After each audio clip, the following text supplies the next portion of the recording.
Pessoal, boa noite. Nós vamos aguardar só alguns segundinhos para ver se mais gente entra, né, na nossa live aí. E logo daremos, então, o início, tá bom?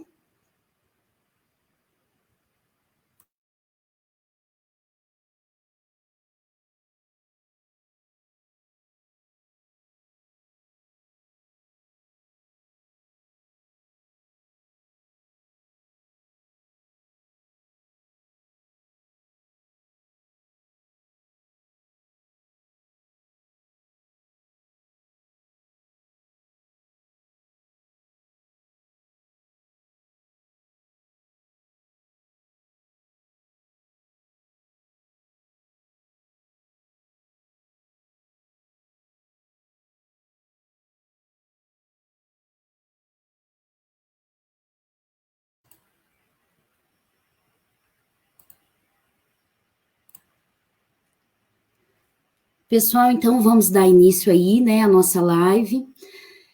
Antes de mais nada, eu gostaria de agradecer a todos que estão aí presentes, né, nesse dia chuvoso, depois de um exaustivo dia de trabalho.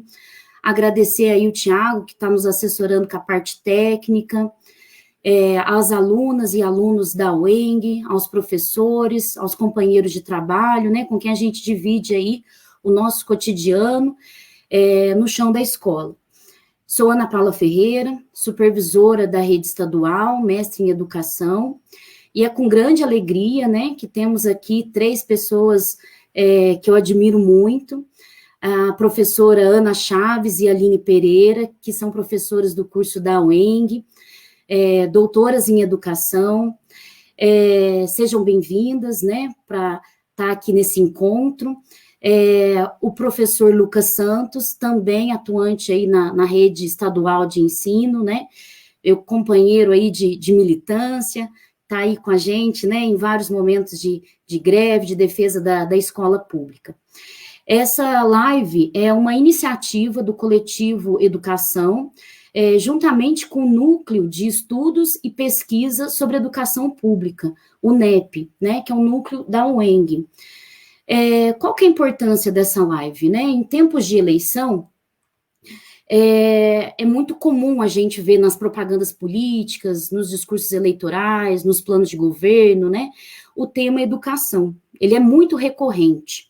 E aí sempre vem a dúvida, né? Será que essa educação do candidato, ela se assemelha, ela se aproxima ao que nós defendemos como educação? Será que tem afinidade, né? Ou é totalmente diferente? Que educação que é defendida por esses candidatos? E qual que é a importância da gente pensar nisso, né? Como dizia Paulo Freire, a educação não é neutra. A educação, ela é pensada, ela é elaborada, ela é organizada por aqueles que estão no poder. Então, quando a gente pensa, né, em determinado perfil de candidato, no seu plano de governo, seus aliados políticos, tudo isso vai impactar diretamente no nosso dia a dia de trabalho, nas nossas escolas, nas universidades, nas creches, nos institutos federais. Então, é importante que a gente acompanhe, né, essa vida política também. Se a educação, por um lado, ela é elaborada por aqueles que estão no poder, ela também é feita por aqueles que resistem, né? A educação também é um campo de disputa. E quem são essas pessoas que resistem? São aquelas pessoas que estão propondo caminhos, estão propondo alternativas, estão refletindo sobre o cenário, e estamos aqui, então, para esse papel, né? Sabemos que esse tema é extremamente rico, um tema muito vasto, né, e vamos trabalhar, então, na seguinte sequência. O professor Lucas, né, vai começar aí, dando sequência na fala com a professora Aline, fechamos com a professora Ana Chaves, e em seguida nós abriremos, então, para as perguntas, para os comentários que estiverem no chat aí do Facebook, tá? Vocês podem também encaminhar as perguntas no WhatsApp, vai ficar o número descrito aí na legenda da live, por onde vocês podem encaminhar, então, esses apontamentos, tá? Lucas, quando se fala hoje em educação pública, né, é até engraçado, porque eu acho que no imaginário do povo brasileiro, fica sempre aquelas cenas do Fantástico, né, de que a escola pública é caótica, que está caindo aos pedaços, e a gente que está no dia a dia aí da escola pública sabe que não é bem assim, né, é lógico que tem os seus problemas, como qualquer outra instituição, só que a gente conhece também, em termos de história, o que houve de avanço e o que ainda se mantém como um ranço. E tendo em vista a sua formação de professor de história, queria que você contasse um pouquinho para a gente, né, esse histórico da escola pública, né, para a gente ter aí esse panorama geral do que se avançou e o que ainda precisa ser superado.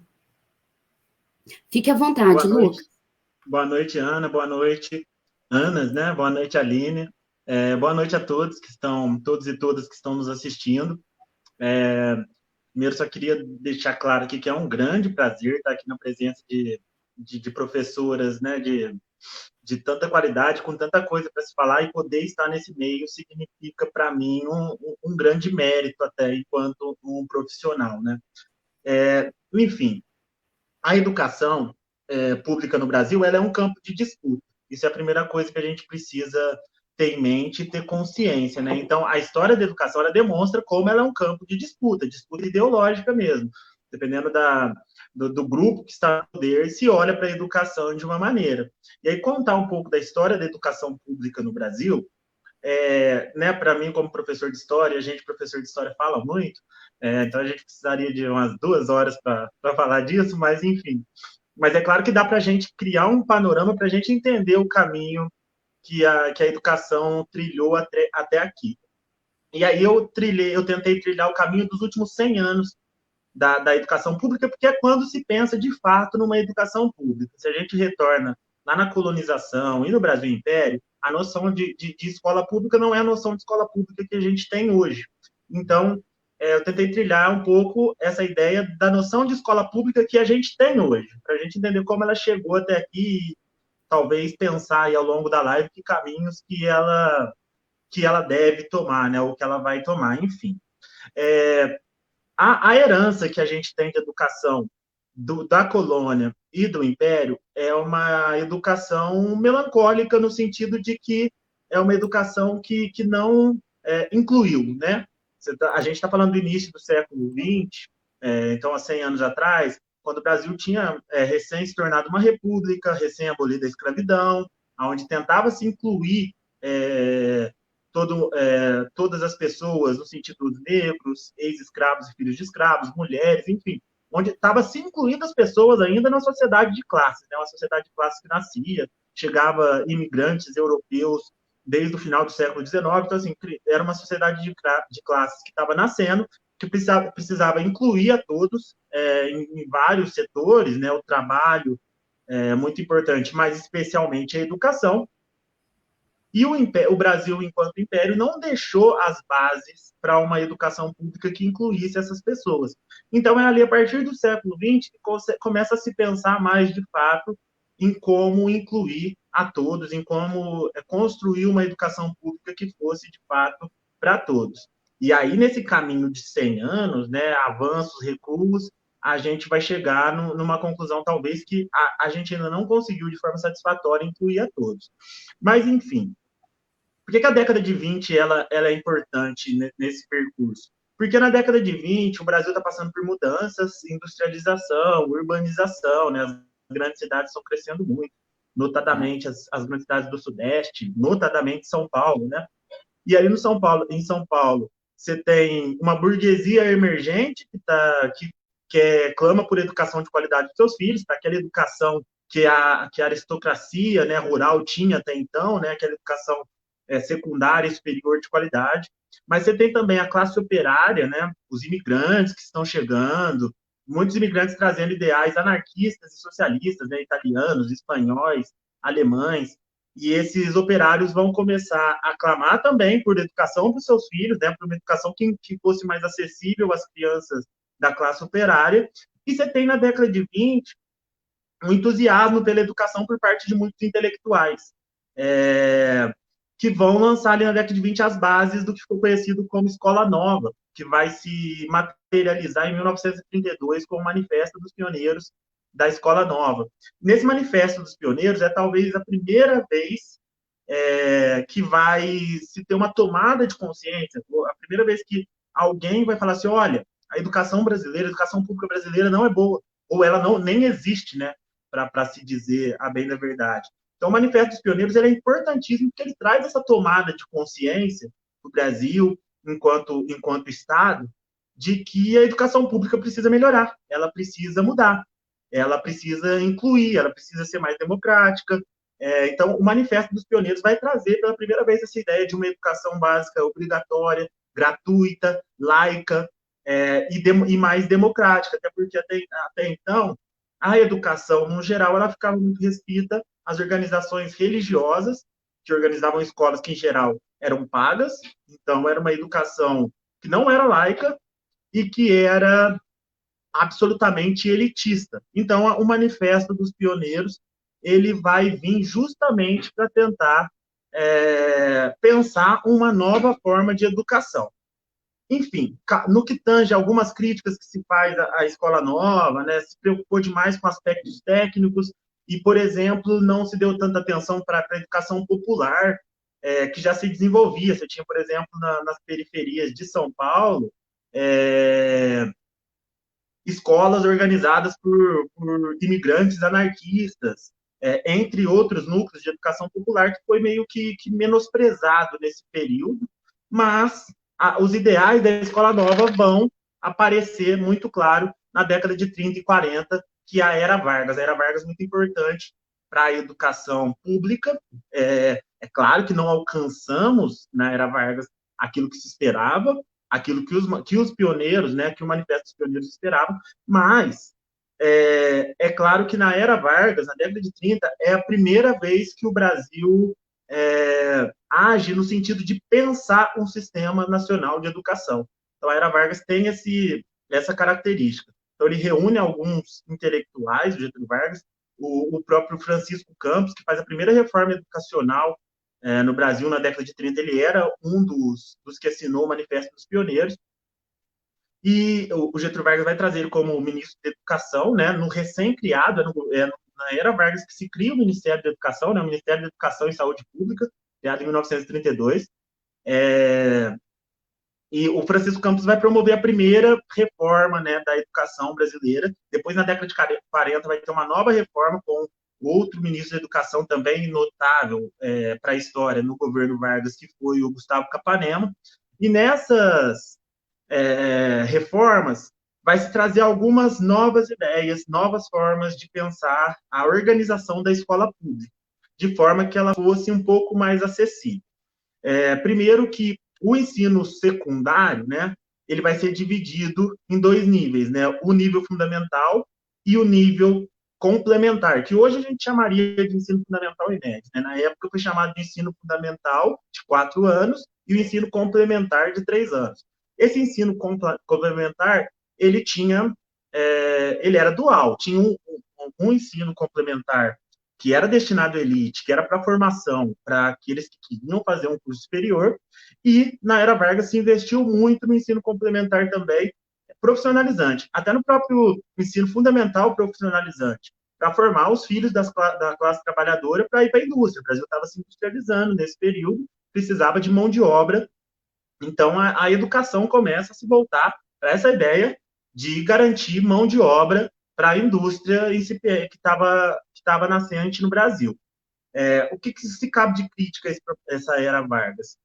Um descaso com a educação primária, então se focou muito no ensino secundário, especialmente nesse profissionalizante, e esqueceu-se da educação primária, né? Então, isso era um problema, porque não tinha escola de alfabetização, então, para as pessoas mais pobres, não tinha como se frequentar uma escola primária para poder acessar essa escola secundária, que fosse profissionalizante, enfim. Então, fazia com que a escola ficasse muito restrita àqueles, especialmente restrita às grandes cidades e restrita àqueles que tinham condições de mandar seus filhos para a escola ou ainda de ter uma educação domiciliar, que na época ainda era muito comum, pelo menos a alfabetização.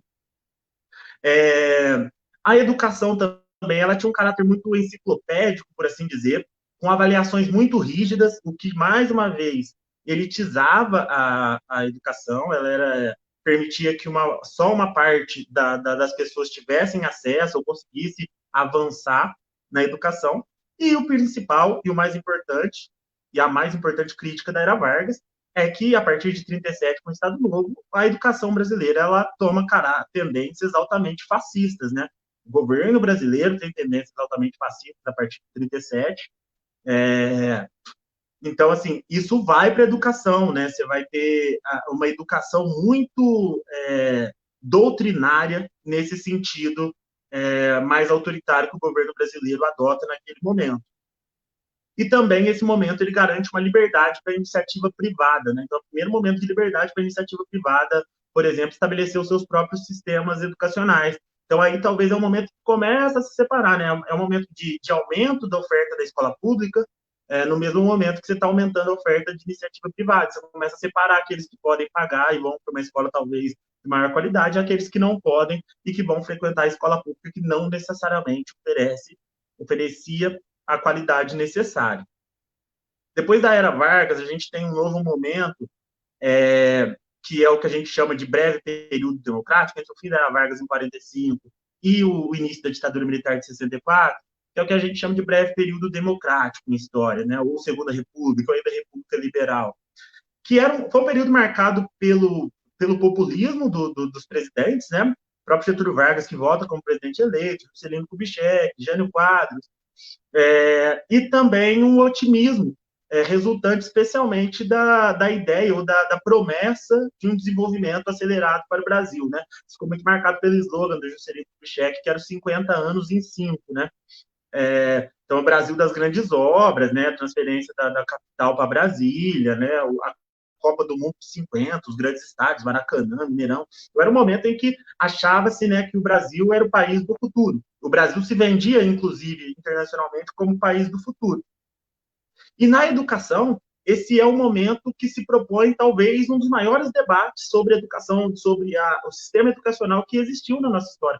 Foi um debate que acabou culminando com a nossa primeira LDB, a primeira Lei de Diretrizes e Bases da Educação, que foi promulgada em 1961, só que o projeto de lei foi de 1948, ou seja, foram 13 anos de debate até que essa LDB ficasse pronta.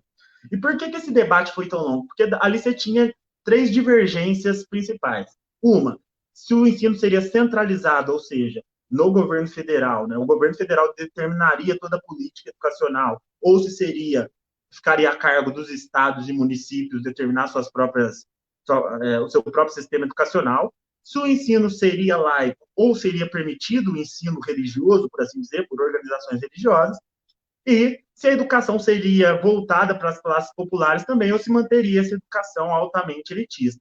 Os debates giraram em torno dessas discussões. E disso, o que isso vai gerar? A LDB de 61 vai ter um caráter inovador até certo ponto, mas vai permitir a liberdade para as escolas particulares desenvolverem seus próprios sistemas, e isso fez com que muitas organizações religiosas que já mantinham escolas poder manter aquele tipo de ensino contrário do que, por exemplo, os pioneiros da década de 30 pediam, né, o ensino laico. Mas, por outro lado, vai também permitir, né, pela primeira vez, uma campanha pela escola pública. Né? Em 1959, tem um manifesto de educadores que dá início à campanha por defesa da educação pública, a primeira campanha por defesa de educação pública no Brasil, e a partir daí surge uma série de movimentos populares de educação espalhados pelo Brasil.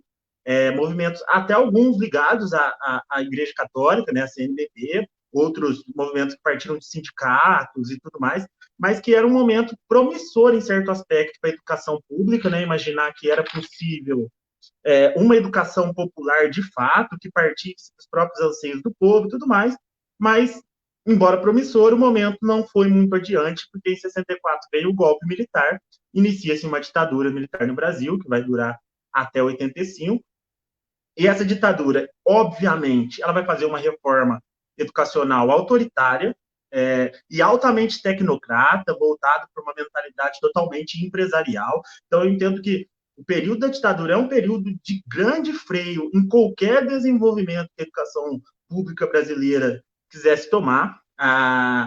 tem uma lógica, né, que os governos, quanto mais autoritários, menos eles investem em educação.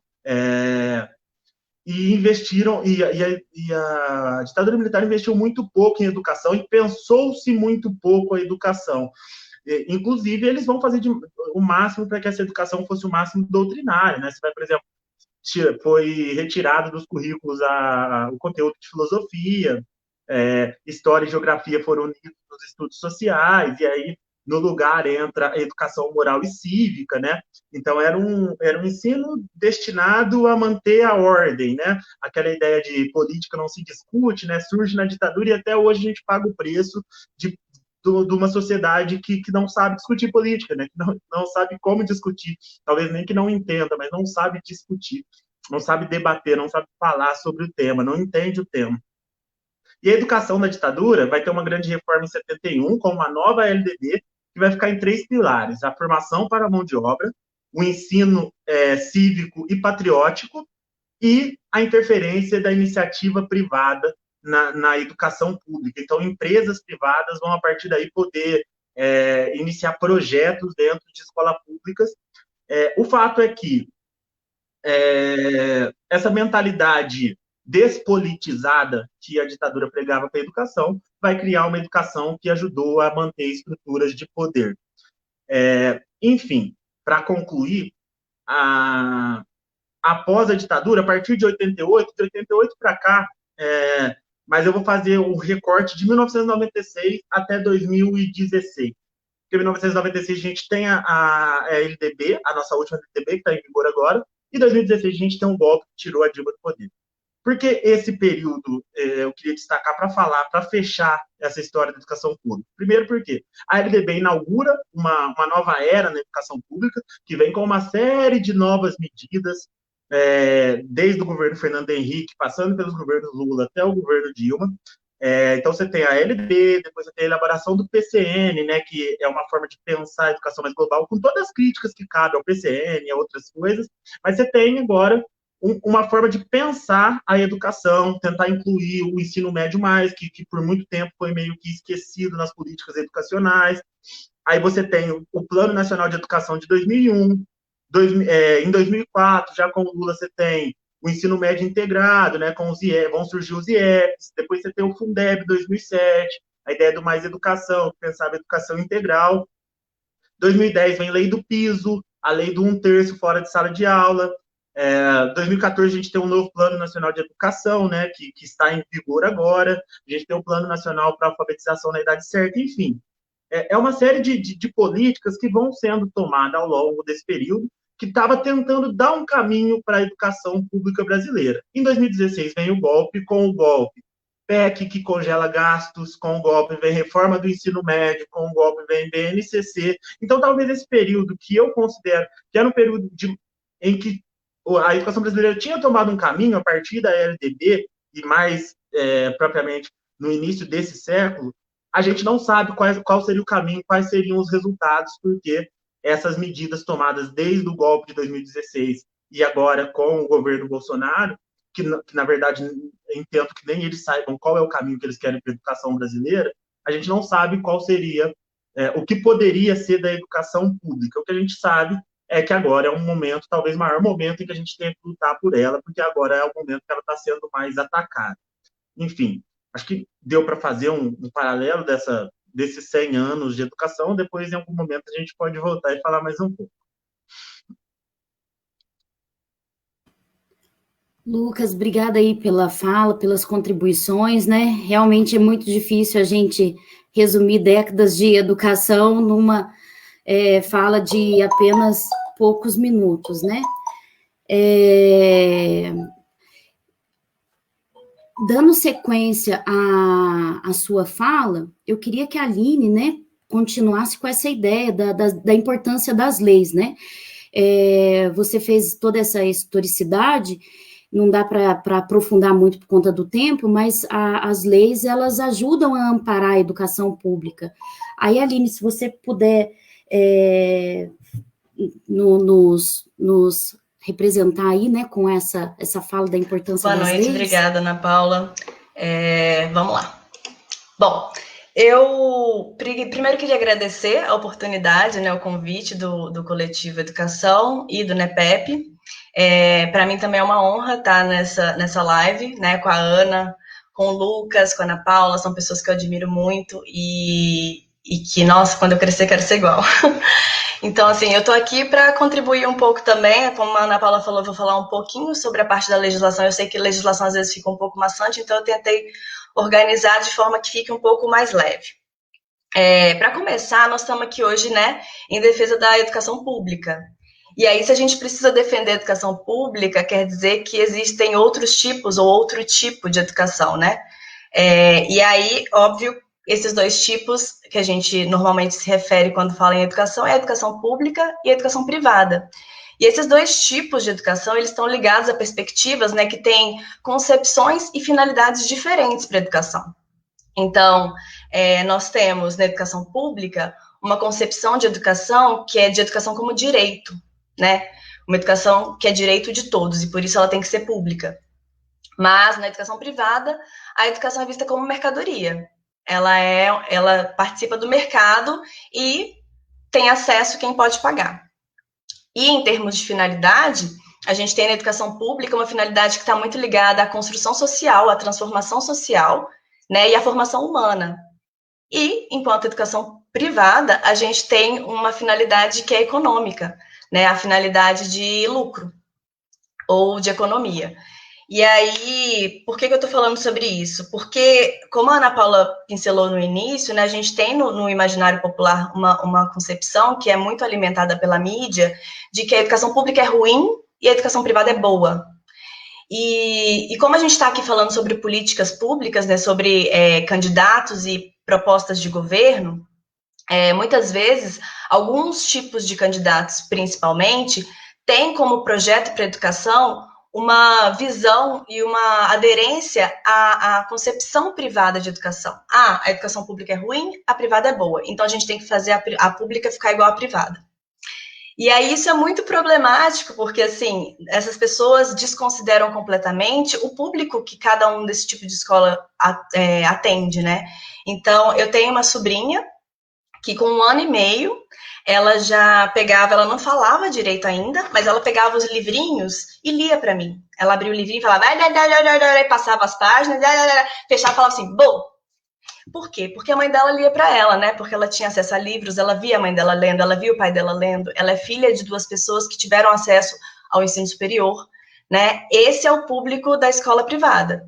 É um público que não precisa muito esforço para eles aprenderem, né? Eles têm todo o capital cultural, eles têm todo o suporte, eles têm aulas de reforço se for necessário, eles têm atendimento psicológico se for necessário, e o público da escola pública é outro, né? É o público que não tem, muitas vezes, quase sempre, todo esse suporte. Não tem pais altamente escolarizados, não tem contato, né, com livros todos os dias, não tem esse acesso.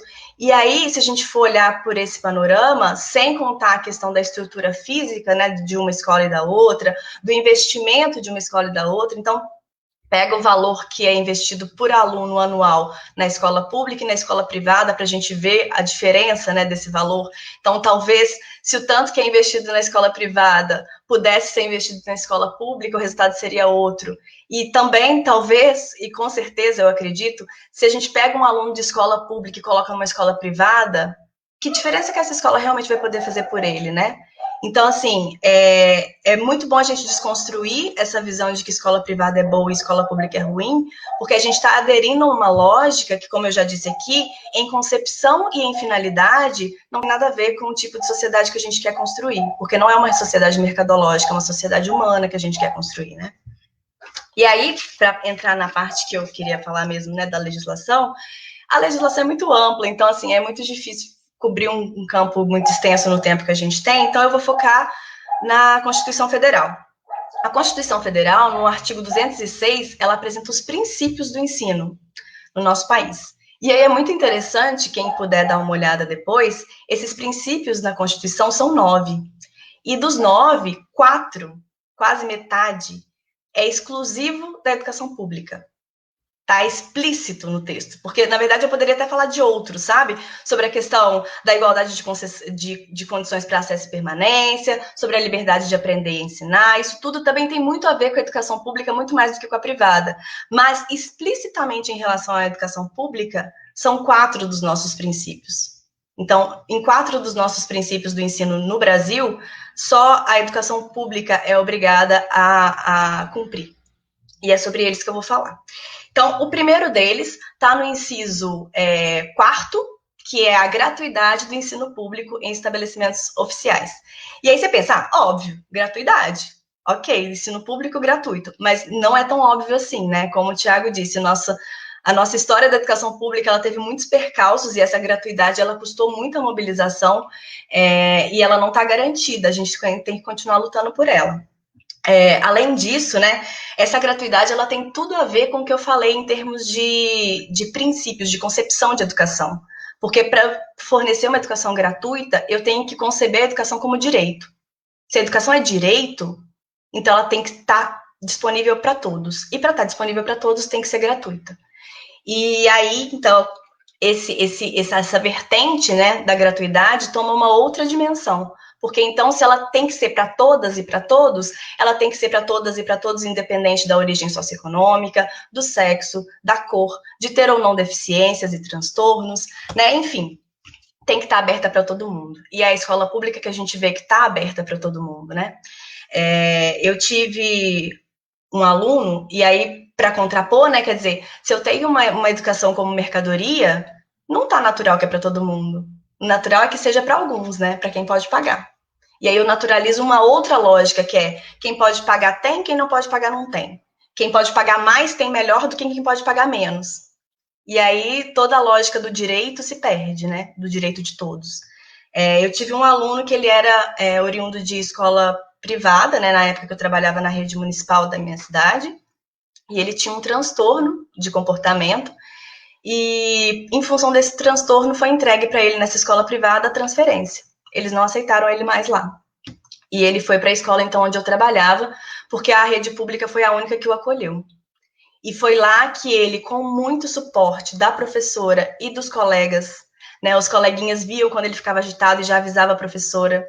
Então, assim, eles abraçaram ele, sabe? Essa coletividade, essa aceitação das diferenças, essa convivência com as diferenças, ela é a cara da educação pública, ela é a cara da educação que eu quero, assim, para o nosso futuro, né? O segundo ponto é o inciso 5º, ele traz valorização dos profissionais da educação escolar, garantidos na forma da lei, planos de carreira com ingresso exclusivamente por concurso público de provas e títulos aos das redes públicas. Então, tanto o plano de carreira quanto o concurso público são exclusivos da rede pública.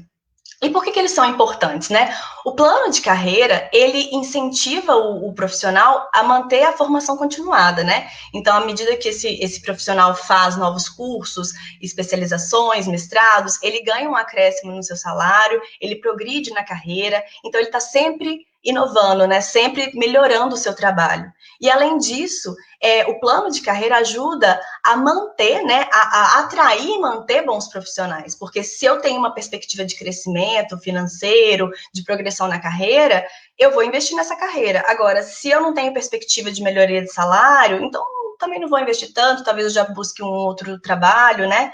Então, o plano de carreira também é fundamental. E em relação aos concursos, né, é preciso falar sobre concurso público em Poços de Caldas, eu acho que vocês têm um número muito alto de professores contratados, e aí, assim, por que é importante o concurso público? Para além das garantias de que esses profissionais têm de reivindicar, né, melhores condições de trabalho e de lutar pela educação, em termos pessoais, né, profissionais, o contrato, ele gera uma precarização muito grande do trabalho, uma instabilidade do trabalhador, né? Eu tenho esse contrato por 2 anos e depois eu não sei. Não sei se eu vou ter trabalho, não sei, né? Eu não posso investir, talvez, numa casa própria ou num carro parcelado, porque daqui a 2 anos eu não sei mais se eu vou estar trabalhando. E isso para o trabalhador é muito difícil, né? Você ter um trabalho instável assim. Mas para a escola, para a qualidade da educação, o concurso público tem um valor imenso, porque o trabalhador contratado, ele não vai estabelecer um vínculo profundo com aquela comunidade ou com aquela escola, porque ele está de passagem, já já ele está saindo. né? Então, o vínculo com a comunidade, ele é estabelecido mediante os anos, ao conhecer e conviver com aquela comunidade. Eu lembro sempre da diretora da escola onde eu trabalhava, que vários pais tinham sido alunos dela, e agora estavam com os filhos na mesma escola, e isso dava para ela, sabe, um respaldo frente à comunidade, um respeito muito grande, que só um funcionário concursado tem, né? Para além disso, tem também a questão da formação, da convivência. Então, por exemplo, entra um profissional contratado, até ele entender a comunidade, até ele entender a prática pedagógica, né, a proposta pedagógica daquela escola, ele já está de saída.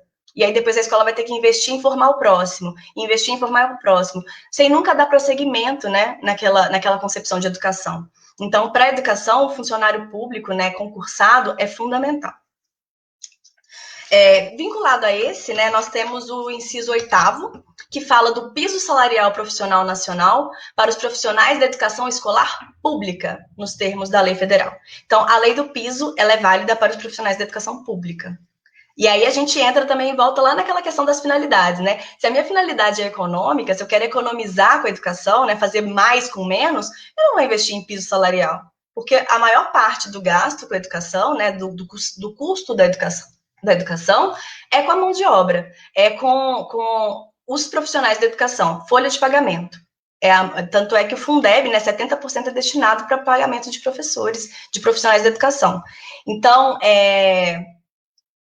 essa preocupação é muito grande. O piso nacional, ele trouxe condições de trabalho para muitos professores, principalmente se a gente for falar em Norte, Nordeste, Centro-Oeste, né, mais para o interior, as cidades que têm menos arrecadação.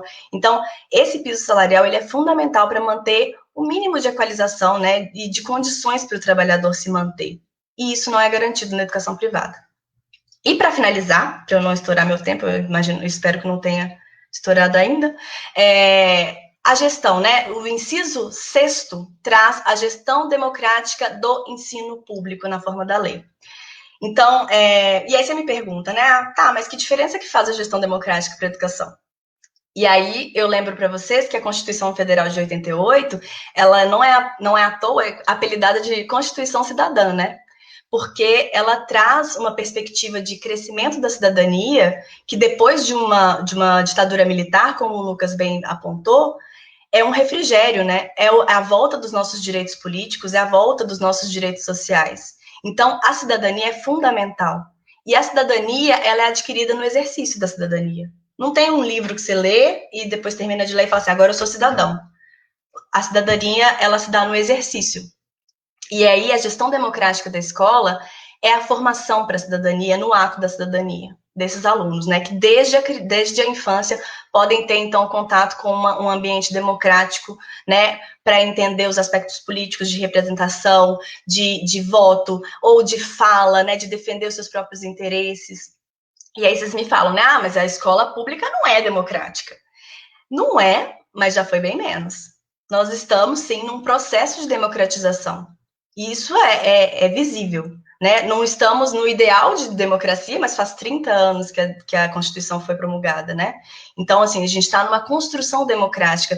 E nesse pensamento de uma construção democrática, o potencial da escola pública é imenso, porque ela pode ser a experimentação de uma democracia diferente, de uma democracia mais ampla, né? Então, assim, a gente tem várias experiências de assembleias escolares, de escolas que dividem a gestão por eixos e inserem alunos para participar da gestão de cada eixo, então do eixo pedagógico, do eixo administrativo, do eixo financeiro, e os alunos fazem parte disso. Então, são várias experiências inovadoras de democratização da escola que só a escola pública permite, porque a gestão democrática é do ensino público, né? Essa visão do todo, da educação como um todo, porque a visão mercadológica, né, da educação como mercadoria é aquela de que eu preocupo com a educação do meu filho. E aí, quando a gente fala muitas vezes da participação dos pais na educação dos filhos, a gente foca muito nessa perspectiva mercadológica, né? Os pais têm que ir lá preocupar com o aprendizado do filho deles. Eu tô aqui porque meu filho não tá aprendendo bem. Mas alguém já viu, assim, uma mãe na escola falar assim, eu tô preocupada porque o coleguinha do meu filho ainda não foi alfabetizado. Né? Eu estou preocupada porque fulaninho não tá tendo a alimentação adequada em casa. Então, essa democratização da gestão escolar é que permite uma preocupação com a educação de todos, da educação como direito, como eu falei antes, que ela só é possível na escola pública. Então, só para finalizar, eu acho que a escola pública é um ambiente, sim, de contradição, né, do novo e do velho convivendo ali, né, dos avanços e retrocessos convivendo dia a dia, mas ela é um espaço de construção, de construção da sociedade que a gente quer produzir. Então, a gente teve, né, ano passado em Postos, uma grande discussão sobre militarização das escolas, e as políticas que defendem esse tipo de militarização das escolas, elas estão indo totalmente contra a gestão democrática, né? Elas estão dizendo que você pode colocar um militar lá e que ele não vai influenciar no pedagógico. Como que ele não vai influenciar no pedagógico? Né? A escola, ela é toda um ambiente educativo. Quando eu falo em gestão democrática, eu falo que a administração da escola é uma experiência democrática que esses alunos podem ter, se ela for democrática. Se ela for militar, não. Então, pensem bem os candidatos também nessa perspectiva, né? Não é só defender uma educação, porque todos defendem, né? Na campanha política, todos falam assim, vamos fortalecer a educação. Mas através de quais meios? É defendendo uma educação como direito ou como mercadoria? É tendo como finalidade a parte econômica ou a parte social e humana, né? Então, é essa a nossa vertente, porque as palavras, né, os conceitos, eles são muito comuns, mas é nas ações para efetivar esses conceitos que a gente realmente descobre as convicções, né, a perspectiva, a concepção de educação que um candidato tem. É isso.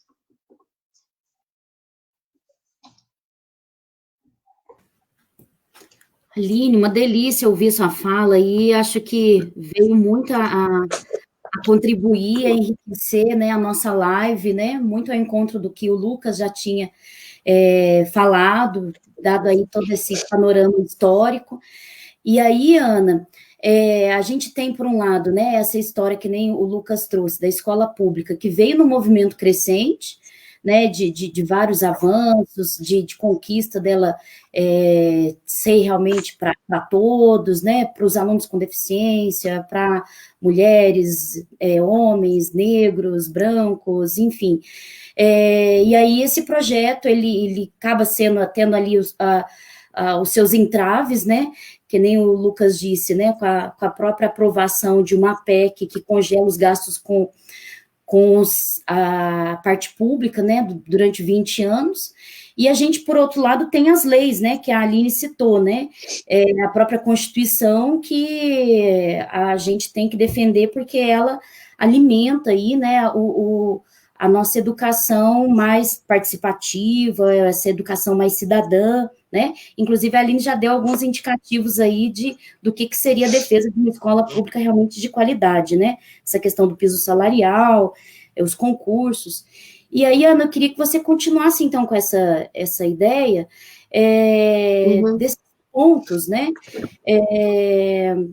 Para a gente entender melhor o que de fato é prioritário, né, quando a gente analisa um candidato e o seu plano de governo.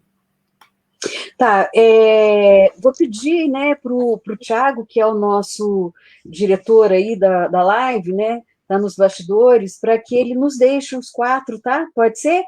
Porque eu preciso de ver pessoas, né, e na hora que eu vejo vocês 3, me dá alegria. Quero deixar um abraço, eu vi aqui no chat, cheio de gente, né, muitas pessoas conhecidas, e agradecer muito, né, a fala do Lucas e da Aline, e a gente está sempre aprendendo, né, com muitas reflexões, e foram falas muito importantes, com uma consistência, né, não só teórica, mas da realidade, tá? Quero deixar um abraço e falar que é uma honra estar aqui com vocês dois. O porquê da live? Né? Nós nos encontramos virtualmente, Ana Paula e eu, há cerca de 3 meses, né, 2 meses mais ou menos, e nós nos propusemos, na ocasião, a fazer uma reflexão sobre a educação pública perto das eleições. Tá? Nós achávamos muito importante que, naquele momento, que nós nos posicionássemos, né, diante daquilo que poderia acontecer nas eleições e das propostas que poderiam acontecer, e como que nós, que estudamos as escolas públicas e que estamos nas escolas públicas nos posicionaríamos, né? Porque se fala muito de educação. A gente vai ver que não há um plano de governo de nenhum candidato onde não há defesa da educação pública, né? Mas a questão é, quem faz esse plano de governo, para que ele faz esse plano de governo e qual é esse projeto desse plano de governo? E eu vou começar, né, dando um abraço muito carinhoso para as duas Fernandas, que são duas Fernandas muito importantes da minha vida, que são duas professoras, né, professora Fernanda Rezende, que é do coletivo e que é uma amiga, né, uma amiga top, e a Fernanda Leão, que também é professora, né, e que é uma grande amiga. E por que eu chamo as duas aqui agora? Porque o primeiro intuito dessa live é dar visibilidade ao coletivo Educação, tá? Porque nós compreendemos, eu não faço parte do coletivo Educação, eu e a Aline fazemos parte de um grupo de pesquisa da universidade, mas nós entendemos que a mobilização do coletivo Educação foi o que de mais importante aconteceu nas nossas eleições, né? Foi a mobilização e as propostas do coletivo, propostas assinadas, né, por todos os candidatos a prefeito de Poços de Caldas, tá? E por que, né, que eu faço essa saudação às Fernandas, duas Fernandas do meu coração e uma profundamente no meu coração, que é a professora Fernanda Rezende? Porque nós não estamos sós, eu preciso falar isso para vocês, eu tenho poucos minutos e eu quero dar esperança para vocês, tá? A Fernanda Rezende veio para Poços de Caldas para ser professora da UENG, que é uma universidade pública, tá? Fernanda, há muitos anos atrás, ela era professora da UENG, em Belo Horizonte, e pouco depois da implantação da universidade pública, que é a UENG, a Fernanda saiu do conforto que ela tinha em Belo Horizonte, e ela veio trabalhar em uma universidade pública, ajudar a implementar a UENG de Poços de Caldas, tá certo?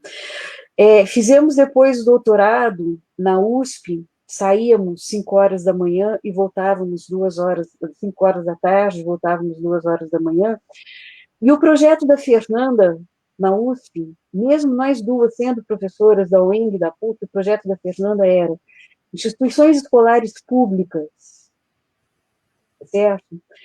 E o meu projeto era formação de professores na escola pública, tá? E a Fernanda Leão estudou na UENG, tá certo? Quando começou a nossa pandemia, né, no mundo, e tudo foi fechado em Poços de Caldas, tudo foi fechado em Poços de Caldas, vocês se lembram?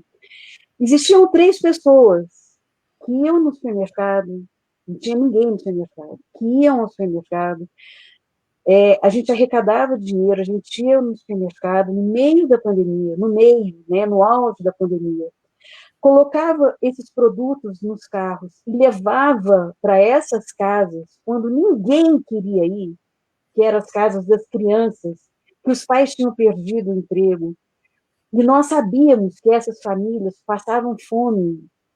Era Fernanda Leão, que não tinha medo de colocar uma máscara e ir em qualquer bairro, em qualquer casa, no meio da pandemia. Era de onde? De uma escola pública. Era quem? Era o Thiago Mafra, que nós nos encontrávamos, né, meio que clandestino em relação ao vírus, né? A gente falava muito rápido, né? A gente assim pegava, colocava no carro a comida e levava para os lugares. Então vejam, nós defendemos a escola pública. A escola pública existe porque nós existimos, tá certo?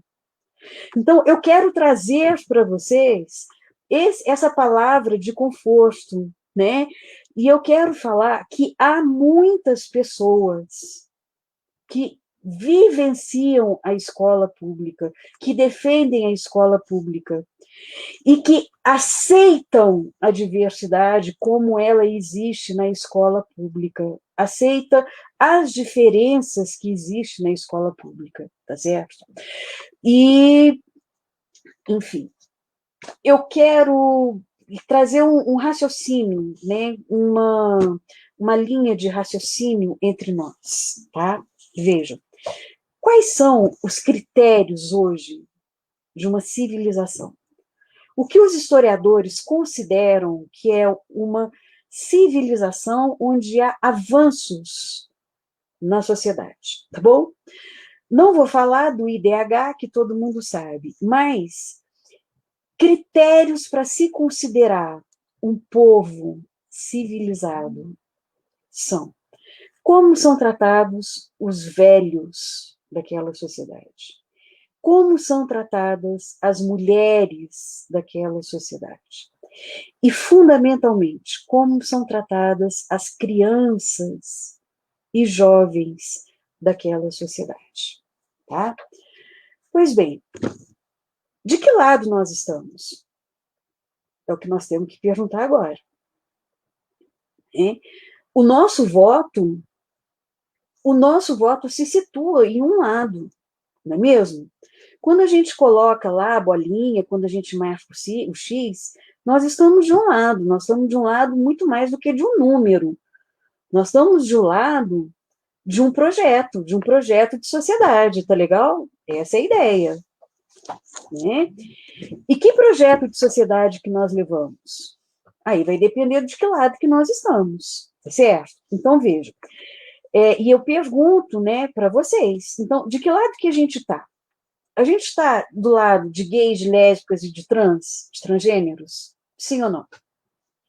Não é uma questão de aceitação, tá bom? Ah, eu aceito, eu respeito. Não, não é uma questão de respeitar e de aceitar, né? Você considera gays, lésbicas e trans pessoas como você? Com os mesmos direitos como você? Tá certo? Então, isso já é de que lado você está, tá bom? Você está do lado dos povos indígenas? Sim ou não? Você acha que os povos indígenas têm direito a ter o seu idioma próprio falado? Têm o direito à manutenção da sua cultura, à sua espiritualidade? Você acha que um índio ele tem direito a ter geladeira, ter carro? Ou não? Você acha que o índio tem que ficar no meio do mato, andando pelado, com bicho picando, né? E fazendo o fósforo lá com... Veja, você está do lado das meninas que sofrem a violência doméstica com seus pais, que são estupradas pelos pais, pelos tios, pelos irmãos? Mais de 70% dos estupros nas crianças ocorre dentro de casa. Você está do lado de quem? Daquela menina que com 4 anos de idade ela é estuprada pelo pai, pelo irmão, pelo tio, pelo enteado, ou você está do lado do pai dela, que a estupra? Você está do lado da vítima ou você está do lado do agressor? Tá? Veja, você está do lado das meninas que são gordas e que sofrem as agressões nos grupos de WhatsApp pelas amigas? Ou você está do lado das amigas que falam que, de fato, né, entre aspas, ser gorda é um sinal, entre aspas, de doença? De quem você está do lado? Tá? Então, vejam, e vou afunilar para as crianças e para os jovens. Você está do lado de uma criança que a mãe dela ganha R$1.000 ou R$1.045 e não tem dinheiro para pagar R$1.000 de uma escola? Você está do lado dessa criança? Se você estiver do lado dessa criança, você tem que defender uma escola pública e gratuita. Porque se não houver uma escola pública e gratuita, essa criança, ela não vai conseguir adquirir saberes que também são saberes necessários para a existência dela e que não são saberes passados pela família, são saberes escolares, né? Se você não for filha de uma professora de história, Você possivelmente não vai discutir na sua casa a Revolução Industrial e o que foi o trabalho, a exploração do trabalho, salvo se sua mãe for professora de história. Se o seu pai não for professor de ciências, você não vai conseguir discutir na sua casa que o agronegócios promove o desmatamento, e o desmatamento ele afeta o clima, e o clima afeta, né, a distribuição de água na sua cidade. Vocês entendem? Então, é muito simples, são saberes escolares necessários para a nossa sobrevivência, porque nós não vivemos em 1915, nós vivemos em 2020, nós avançamos para 2021. E aí, vejam, você está do lado de quem? Se você estiver do lado daquela criança, que a mãe dela recebe um salário mínimo, que desafortunadamente, nessa profunda desigualdade social, né, em um governo ultraliberal, você vai estar do lado de quem? Para propiciar isso para a criança? Porque, veja, o lugar do conhecimento sistemático não é a igreja, não é a família. A igreja e a família são lugares de transmissão de valores, e detalhe, valores que são datados, tá certo? Então, hoje, nós já avançamos que criança nenhuma e nenhuma mulher pode sofrer uma violência sexual, gente. Tá? E onde que aparece, né, essa violência? Essa violência, ela não aparece nas famílias, tá bom? Essa violência aparece onde? Aparece no olhar atento das professoras, tá legal? No olhar atento dos profissionais e das profissionais da educação. E de onde? De onde que é a maioria? Nós estamos falando de algo de mais de 70% das crianças e dos jovens que não tem dinheiro para pagar alguém que lhe transmita esses saberes escolares, tá legal? Nós estamos falando de onde? De uma escola pública. Ora, nós que estamos na universidade pública e nas escolas públicas, nós não trabalhamos moralismos, nós trabalhamos conhecimento, tá certo? Essa é a ideia. Nós não trabalhamos negacionismos. Se você olhar e se você souber de algum professor que fale que a Terra é plana, você pode entrar com um processo em cima dessa pessoa, tá bom? Nós não trabalhamos na universidade pública e na escola pública que uma mulher que sofra violência doméstica, que ela tenha que se calar. Nós não trabalhamos isso. Por quê? Porque na escola pública, né, é importante que a gente sempre reforce. A escola pública, ela acompanha o tempo histórico, tá bom, gente? Por isso que é um saudosismo absurdo falar de escola militar, tá certo? Escola militar, ela não promove a emancipação, ela não promove a autonomia, tá bom, gente? Então, quem fala que as escolas militares eram ótimas é porque não conhece a escola, não conhece o movimento do mundo, não sai da sua bolha, tá? A universidade pública, ela avança com dificuldades, é óbvio, porque nós temos uma massificação, nós temos uma universalização da educação onde? Na escola pública. Agora, perguntem para os seus avós e os seus bisavós que não tiveram a possibilidade de escolarizar, o que é você pegar um ônibus e você não conseguir ler o que está escrito no ônibus, você ter que gravar o número do ônibus. É por isso que tem número de linha, tá bom? Por isso que existe o número da linha. Porque até pouco tempo atrás, a maioria da população não era alfabetizada, não conseguia ler. Precisava ter o quê? Ter o número. Onde que se alfabetizou, né, a maioria da população? Na escola pública. E quando começou isso? Quando nós tivemos políticas para que todas e todos tivessem acesso e permanência. Mas, gente, quando eu falo todas e todas, eu estou falando daquela criança que não toma banho, porque ela não aprendeu a tomar banho. E aonde ela foi aprender a tomar banho? Ela foi aprender a tomar banho onde? Na escola pública. Então, vejam, a educação, ela é, né, um grande indicador civilizacional. E quando a gente vê a fala do Lucas, essa desconstrução, né, do financiamento da educação, essa fala da Aline, o que nós estamos vendo, gente? Nós estamos vendo um comprometimento civilizacional, vocês entendem isso? É isso que nós estamos vendo, né? Quando a gente vê virar e falar, a educação privada, ela é ótima, é pública, é uma coisa absurda a gente comparar naturezas distintas, tá certo? Eu não vou me comparar com um homem, porque a minha natureza é totalmente distinta da natureza dele. A educação privada, e eu trabalhei muitos anos na educação privada, a educação privada ela é muito simples. Aquela criança que sai do padrão determinado pela gestão, pela entidade mantenedora, ela é uma criança que ela tem a carta de transferência na mão. Vocês entendem isso? É simples, tá? Isso não acontece na escola pública. Então, vejam, planos de governo, perfeito. Todo plano de governo que vocês lerem desde 1980, nós vamos ter as definições do que seria para a educação pública. Então, nós começamos a perguntar. É simples.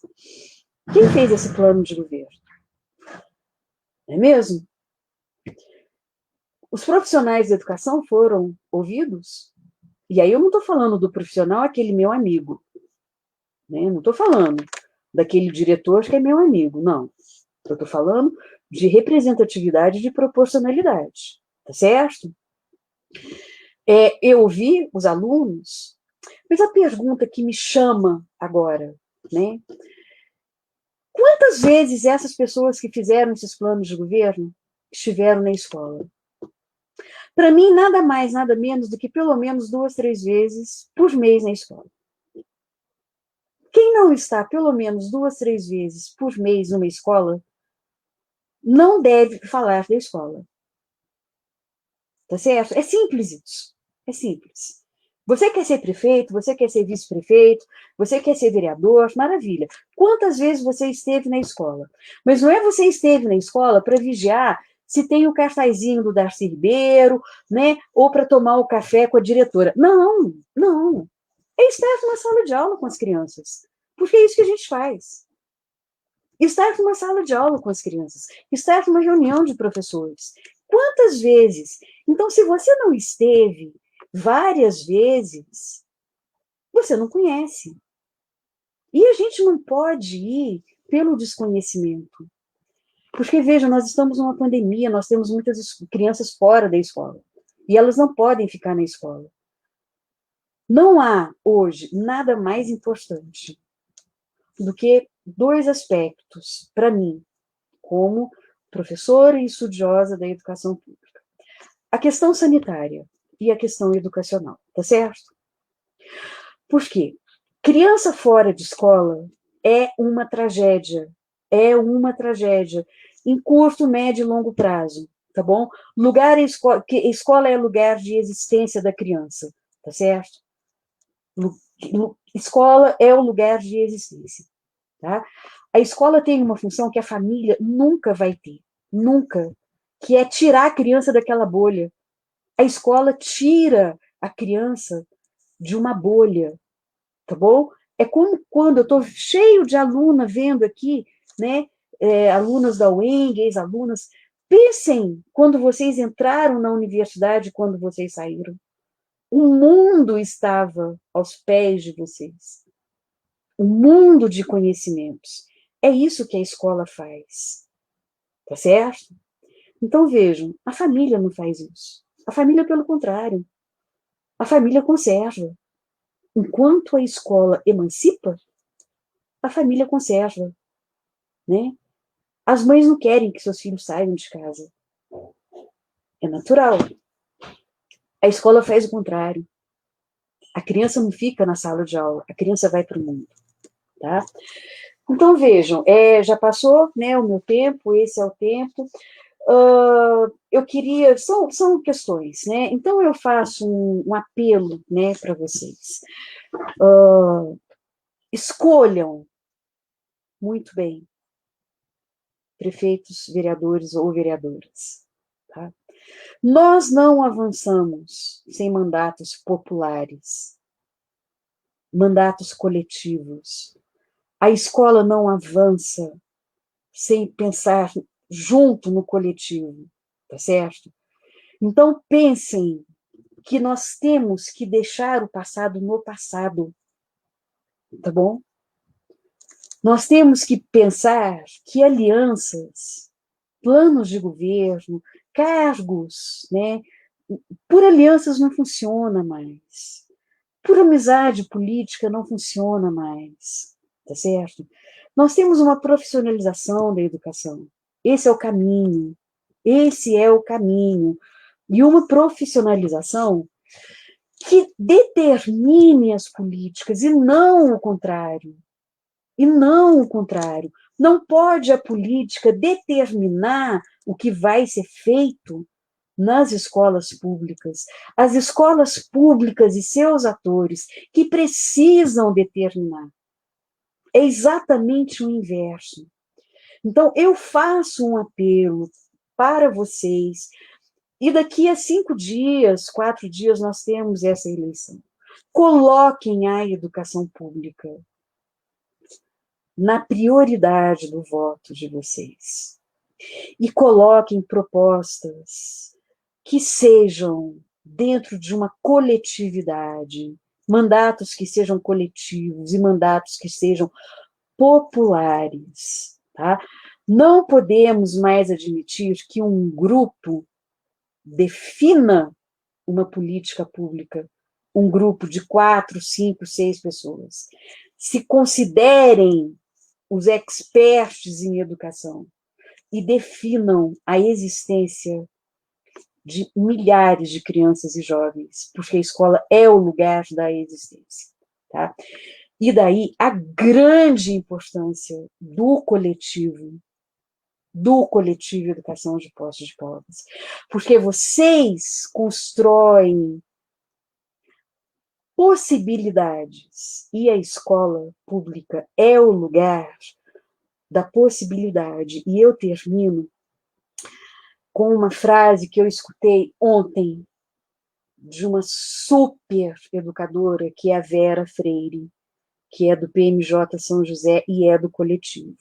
Em determinado momento, quando nós estávamos discutindo, né, como que a escola pública ela apresenta a questão do racismo, ela discute a questão do racismo, a questão do machismo, a questão do preconceito, a questão da homofobia, e a Vera falou assim, gente, cada vez que eu discuto eu me sinto mais humana, né?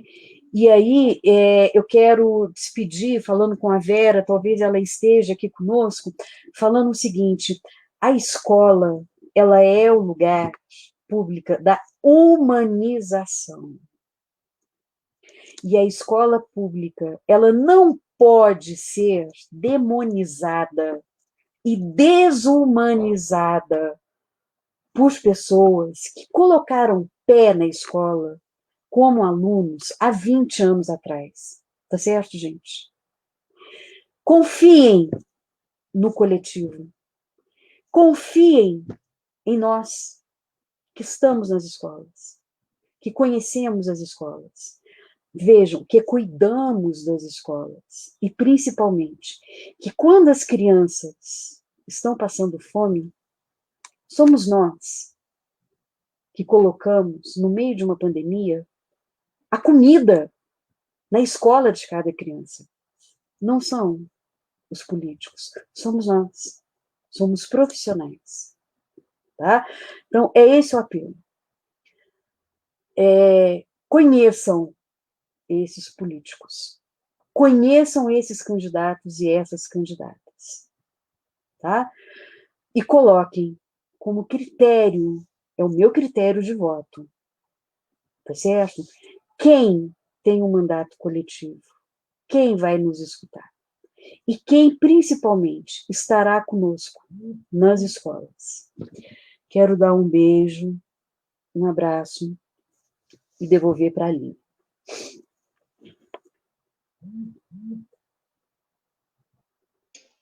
Aline não, para Ana Paula, né, que é a nossa mediadora, linda. Não, tudo bem, eu entendi. Ana, nossa, muito bom te ouvir, né?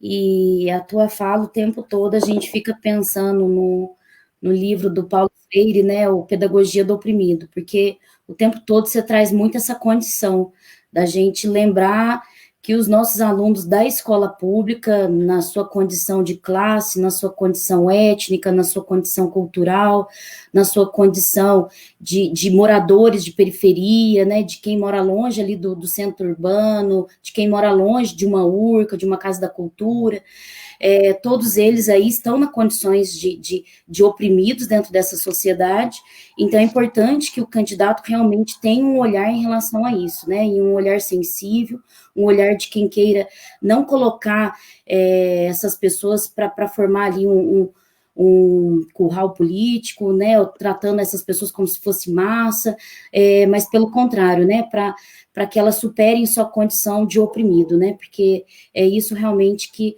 nos dizia Paulo Freire. E aí, nesse sentido, realmente, né, a sua fala vai muito ao encontro do que a Aline falou, né? Se na escola a gente defende uma gestão pública, uma gestão participativa, assembleias, os meninos cada vez tomando mais parte ali do que é público, então no nosso cenário de cidade a gente também precisa ter um candidato com essa característica, né? Um candidato que ouça a população, um candidato que esteja atento ali às nossas demandas, e por isso que a gente trabalhar de forma coletiva, né, seja pelo coletivo educação, seja sindicato, seja partidos políticos, é tão importante essa vida aí em comunhão, né?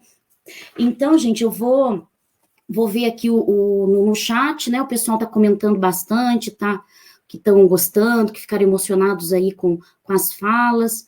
Alguém tem alguma pergunta, gente? Porque a gente já até passou um pouquinho aqui do nosso tempo. Se ninguém tiver nenhuma pergunta, eu acho que a gente então pode fazer as nossas considerações finais, né? Vamos começar por você então, Lucas? Vamos manter a mesma sequência? Sim. Bom, primeiro, né, falei que era um prazer participar, e agora no final é muito maior o prazer, né? Foi, acho que todos e todas que estão assistindo, assim como eu, ficaram emocionados com a fala da Ana, porque a gente que está na sala de aula todo dia, no chão da escola, né, a gente sabe o que é a realidade, a potencialidade e as possibilidades que só a escola pública cria. E isso faz a gente querer viver cada vez mais a escola pública e faz a gente morrer de saudade nesse período de pandemia, né, por estar fora da escola, e esperar que muito em breve a gente volte. E eu queria deixar só uma última reflexão, porque se fala muito em todos os níveis, né, federal, estadual, municipal, dessa ideia de romper com viés ideológico, de que a administração ou a análise de todos os campos da administração precisam ser técnicos. E eu acho que as pessoas precisam ficar com uma pulga atrás da orelha com essa conversa. É preciso repolitizar a discussão sobre políticas educacionais, sobre organização educacional, na verdade, em todas as áreas, né? A cidade precisa ser repolitizado, porque as pessoas elas têm posições, elas têm ideologias, é isso que faz a gente viver e ser ser humano, é a forma como a gente olha para o mundo, e quando a gente nega isso, a gente reduz tudo a uma abordagem técnico-administrativa, como se tudo pudesse ser resolvido por robôs e dados e estatísticas, e nós somos seres humanos, a escola é feita por seres humanos, e a gente tem que pensar enquanto seres humanos, e enquanto seres humanos somos seres políticos. Então é preciso pensar politicamente, sim, para que a gente possa construir uma educação pública cada vez mais de qualidade. E, bom, mais uma vez agradeço a todos, agradeço os comentários que eu vi aqui. Mais uma vez é um prazer e espero que em breve estejamos juntos de novo.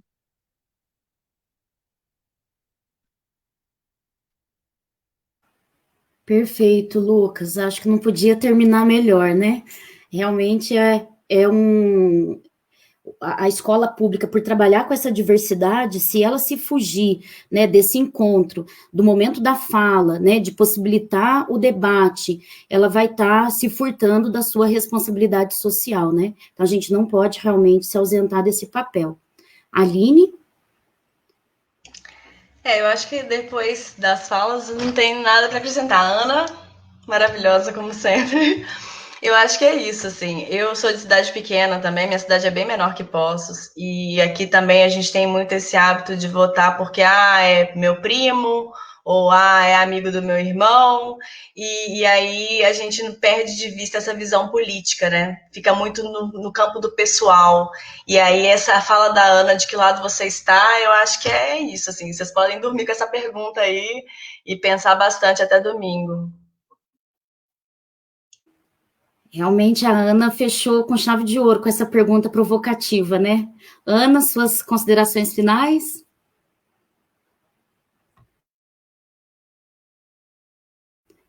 Ana, você está sem som. Tem um aluno da UENG que é o Danilo, né? Danilo Foscato. Danilo, ele é concluinte, né, agora. E o Danilo falou, né, ele falou uma palavra que eu gosto demais, né, que é a gente pensar na potência que nós somos, né, gente? Vejam, a gente é potência, né? Olha como a gente está rindo aqui, não é mesmo? Né? A Aline está rindo, a Ana Paula está rindo. Lucas, dá um sorriso, por favor. Né? Sabe por quê? Porque a gente é sal da terra. A gente não desiste, não é mesmo? Quem vai para a educação pública, não adianta. A gente não vai desistir nunca. Né? Quem vai para a educação pública, a gente começa e aposenta na educação pública, tá certo? Porque é gente que gosta de gente, tá bom? A gente gosta das nossas crianças e dos nossos jovens como eles são. Esse é o bacana da escola pública, esse é o legal da universidade pública, porque é um trator. Essas crianças e esses jovens são um trator na nossa vida, tá? O tempo todo eles estão mostrando para a gente que a humanidade caminha, gente.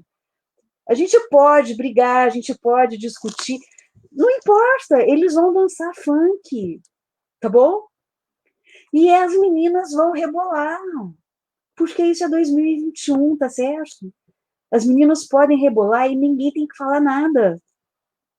Essa é a ideia, tá certo, gente? Então, vejam, Danilo, eu quero falar que você me lembra disso, tá bom? Você me lembra que nós somos potência, tá? E mais do que potência, as nossas crianças e os nossos jovens são o que eles são. E ponto. Nós não temos que colocar vírgula, tá? A educação é para isso, é para mostrar o mundo e é para dar possibilidades. Então, pensem nisso,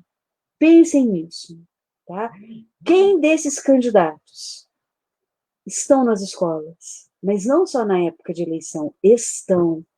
E quem desses candidatos e dessas candidatas, no meio de uma pandemia, teria coragem de sair de casa e colocar uma cesta na casa de uma pessoa que nunca viu?